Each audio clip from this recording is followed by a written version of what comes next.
Ayo antar nomor kemana? Pemirsa, beginilah kondisi 4 pekerja pabrik kerupuk pasca ledakan yang membakar dan menghancurkan pabrik di Desa Karangasari, Kecamatan Sukodono, Lumajang.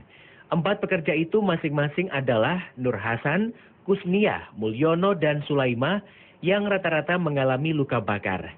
Bahkan 2 di antaranya mengalami luka cukup parah akibat luka bakar di sekujur tubuhnya. Keempat korban kini masih menjalani perawatan intensif di Rumah Sakit Dr. Haryoto, Lumajang. Sedangkan 3 korban lainnya, Suli, Juliana, dan Marlis, hanya menjalani rawat jalan. Kejadian ledakan mesin oven atau kettle itu bermula saat pekerja sedang beraktivitas. Namun pekerja pabrik tak mengecek suhu temperatur oven sehingga panas oven melebihi ketentuan dan meledak. Akibat ledakan itu bangunan pabrik hancur dan terbakar.